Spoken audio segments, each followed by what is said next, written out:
नमस्कार साथियों। 8वें वेतन आयोग का इंतजार देश में 8 करोड़ से भी ज़्यादा प्राइवेट कर्मचारी और 50 लाख से ज़्यादा सरकारी कर्मचारी, 70 लाख से भी ऊपर पेंशनर्स आज इंतजार कर रहे हैं।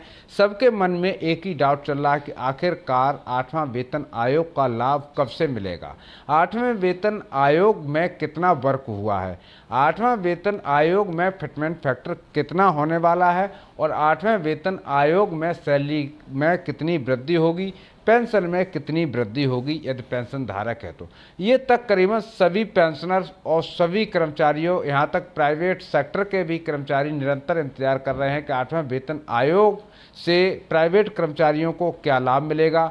और जो अलग अलग जो पेंशन धारक हैं, चाहे वो विकलांगता पेंशन ले रहा हो या फिर बेरोजगारी पेंशन ले रहा हो या फिर वृद्धा पेंशन ले रहा हो या फिर जो विधवा पेंशन ले रहा हो, यार जितना भी नाम से पेंशन आ रही है, चाहे वो प्रधानमंत्री की किसी भी योजना के तहत आप पेंशन ले रहे हैं, तो 8वें वेतन आयोग में आपको कितना लाभ मिलेगा। जैसे कि सरकारी कर्मचारियों के लिए 8वां वेतन आयोग और प्राइवेट कर्मचारियों के लिए भी ये वेतन आयोग होता है, लेकिन सरकारी कर्मचारियों के वेतन संशोधन कौन करती है? गवर्नमेंट करती है। और प्राइवेट जो कर्मचारी है वो लेबर डिपार्टमेंट लेबर लॉ के हिसाब से मिनिमम वेजेस एक तय करता है कि प्राइवेट कर्मचारियों को कितनी सैलरी मिलना चाहिए। तो आज के वीडियो में हम जो लेटेस्ट अपडेट लेके आए हैं, यदि आप पेंशन धारक हैं, कर्मचारी हैं, प्राइवेट सेक्टर से बिलोंग करते हैं, या फिर विधवा पेंशन ले रहे हैं, या फिर आप वृद्धा पेंशन ले रहे हैं, या फिर विकलांग पेंशन ले रहे हैं, या फिर आप बेरोजगारी पेंशन ले रहे हैं, कोई सी भी पेंशन ले रहे हैं, उससे कोई फर्क नहीं पड़ता। आप चाहे फैक्ट्री में काम कर रहे हो, किसी मॉल में काम कर रहे हो, किसी शॉप में काम कर रहे हो, या फिर किसी भी प्राइवेट इंडस्ट्रीज में काम कर रहे हो, या फिर कंस्ट्रक्शन का काम क्यों न कर रहे हो, यानी एक प्राइवेट कर्मचारी जो सैलरी लेता हर महीना, उस सब के लिए इस वीडियो में बड़ी अपडेट लेके आया हूं। खासकर इसमें जो पेंशनर्स हैं, चाहे वो वृद्धा पेंशन से बिलोंग करते हो, चाहे वो विकलांग पेंशन से या फिर विधवा पेंशन से, किसी भी पेंशन धारक अगर आप हैं और किसी भी सेक्टर में प्राइवेट कर्मचारी हैं, तो ये वीडियो आपके लिए बहुत ही इम्पोर्टेंट है, क्योंकि इस वीडियो देखने से आपको ये पता चल जाएगा कि 8वें वेतन आयोग से जो प्राइवेट कर्मचारी और प्राइवेट पेंशन धारक हैं उनको क्या लाभ मिलेगा।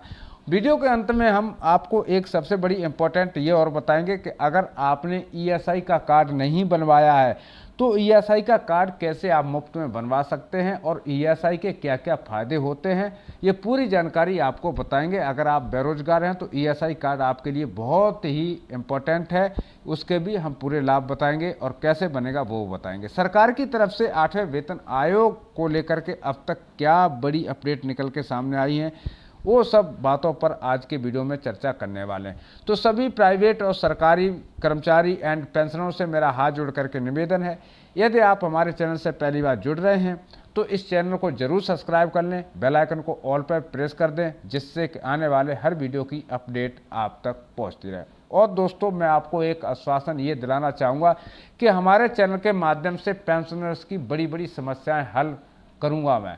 और हमारा BS फौजी ETW यूट्यूब चैनल भी है, उस पर हम कर्मचारियों के लिए अपडेट डालते हैं, तो वहाँ से भी हमने कई एक पेंशनरों की समस्या हल किया। लेकिन इस पर हम प्राइवेट कर्मचारी, अन्य कर्मचारियों से रिलेटेड वीडियो डालता हूँ।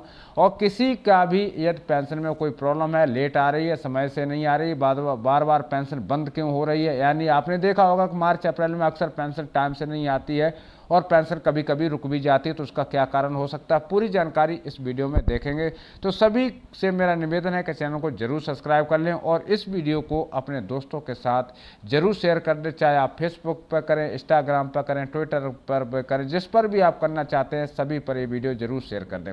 दोस्तों, आपको बता दें कि जो प्राइवेट कर्मचारी होते हैं उनको मिनिमम वेजेस के हिसाब से सैलरी मिलती है, यानी जिस कंपनी में वो कार्य करते हैं उसी कंपनी वो सैलरी नियुक्त करती है। लेकिन उसका भी एक रूल्स होता है जो कि हर साल मार्च में मिनिमम वेजेस की लिस्ट निकलती है, यानी जो लेबर डिपार्टमेंट ऑफ मंत्रालय न्यू दिल्ली से ये सभी स्टेटों के लेबर डिपार्टमेंट को ये कॉपी जाती है, जिसमें मिनिमम वेजेस का स्केल लिखा होता है। जैसे कि 3 तरह के जो प्राइवेट एम्प्लॉयर होते हैं, नंबर 1 होता है मतलब ट्रेंडिंग एम्प्लॉय, जिसको हम बोलते हैं स्किल्ड।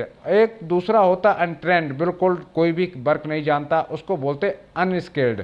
और जो कुछ काम जानता है कुछ नहीं जानता, उसको बोलते हैं सेमी स्किल्ड। यानी ये 3 कैटेगरी वाइज हर साल मार्च के महीने में जो प्राइवेट एम्प्लॉयर हैं उनकी सैलरी फिक्सेशन होता है, हर साल होता है। ऐसा नहीं है कोई सरकारी कर्मचारी की हिसाब से 10 साल में एक बार हो। प्राइवेट कर्मचारी और प्राइवेट पेंशन धारक, चाहे वो वृद्धा पेंशन ले रहा हो या फिर बेरोजगारी पेंशन ले रहा हो या जो विधवा पेंशन ले रहा हो या फिर विकलांगता पेंशन ले रहा हो, इफ़ी 90 आए यानी फैमिली पेंशन से किसी भी से बिलोंग करता है, तो उसके लिए जो साल में एक बार अपडेटिंग होता है। लेकिन उनकी वृद्धि कब कब होती है, आप लोगों को शायद मालूम नहीं होगा कि जो प्राइवेट कर्मचारी होते हैं वो डेली के हिसाब से काम करते हैं, 300 रुपये 400 रुपये या फिर ओवर टाइम लगता है तो। लेकिन ऐसा नहीं है कि 8वां वेतन आयोग लागू होगा और प्राइवेट कर्मचारियों को जो सैलरी है उसमें वृद्धि नहीं होगी। हालांकि अभी मिनिमम वेजेस के आंकड़े जारी हो चुके हैं 2026 के, लेकिन 2027 में जब 8वां वेतन आयोग होगा उस समय डबल आंकड़े जारी होंगे। अगर 8वां वेतन आयोग दिसंबर 2027 में होता है तो आपके जनवरी 2028 में नया वेतन स्केल लागू हो जाएगा और प्राइवेट कर्मचारियों को जब से अनाउंसमेंट होगा उसी समय से लागू होगा, लेकिन सरकारी कर्मचारियों को 2026 जनवरी से ही लागू हो चुका है। अभी हम बात कर लेते हैं कि कितनी सैलरी बढ़ेगी प्राइवेट कर्मचारियों की और पेंशनर्स की या फिर सर्विंग मैन की। तो सबसे पहले हम बात करेंगे प्राइवेट कर्मचारी की। तो प्राइवेट कर्मचारी की सैलरी में लगभग 10% की वृद्धि हो सकती है, यानी 10% की वृद्धि हो सकती है। जहां पर आपको 100 रुपये आज के समय मिल रहे हैं तो वहां पर आपको 110 रुपये मिलेंगे। वहीं पर अगर बात करूं कि जो सरकारी एम्प्लॉयर हैं उनकी कितनी बढ़ोतरी हो सकती है 8वें वेतन आयोग में, तो उनकी सैलरी में लगभग 15% की वृद्धि हो सकती है। यानी जहां पर 100 रुपये मिलते थे वहां पर 115 रुपये सरकारी कर्मचारी को मिलेंगे। पेंशनर्स की अगर बात करूं तो पेंशनर्स की कितनी बढ़ोतरी होगी, तो पेंशनर्स की सिर्फ 5% ही बढ़ोतरी होगी। अगर प्राइवेट कर्मचारी की 10% वृद्धि हो रही है तो पेंशनर्स हैं जैसे कि चाहे आप विकलांग पेंशन ले रहे हो, बेरोजगारी पेंशन ले रहे हो, विधवा पेंशन ले रहे हो या फिर विकलांग कोई सी पेंशन अगर आप ले रहे हो तो उसमें 5% की वृद्धि होगी। वो कैसे होगी वो भी हम आपको बताएंगे। जैसे कि आप सभी को मालूम है 10% जो अभी कर्मचारी किसी फैक्ट्री या मॉल या इंडस्ट्रीज में काम कर रहा है उसकी 10% बढ़ोतरी हुई है और जो पेंशन ले रहा है उसकी 5% की वृद्धि हुई, क्योंकि पेंशन में सीधा आधा अमाउंट हो जाता है। लेकिन सबसे बड़ी इम्पोर्टेंट बात यह है कि इस वेतन आयोग में सबसे बड़ा फायदा प्राइवेट कर्मचारी और सरकारी कर्मचारी को ही होने वाला है। पेंशनर के लिए इतना बड़ा कोई अपडेट नहीं है। हालांकि पेंशनर के लिए अपडेट जारी होगा लेकिन वो पेंशन संशोधन के तहत अपडेट जारी होगा। देश के लाखों कर्मचारी आज इंतजार कर रहे हैं कि 8वें वेतन आयोग में फिटमेंट फैक्टर क्या होगा। तो आपकी जानकारी के लिए मैं बता देना चाहता हूं कि 8वें वेतन आयोग में फिटमेंट फैक्टर 2.57 या फिर 1.72 होने वाला है। क्यों होने वाला है? क्योंकि 3.83 से लगभग 4 गुना की सैलरी वृद्धि होती है और ऐसे में सरकार कभी भी 3.83 का फिटमेंट फैक्टर नहीं देने वाली है। तो जो जितने भी हमारे पेंशनर्स हैं वह उम्मीद करता हूं कि आप लोग समझ गए होंगे कि आपके पेंशन और प्राइवेट कर्मचारियों की कितनी फ़ायदा होगी। यानी 10% प्राइवेट कर्मचारियों के लिए फ़ायदा है और 5% पेंशनर्स के लिए फ़ायदा है।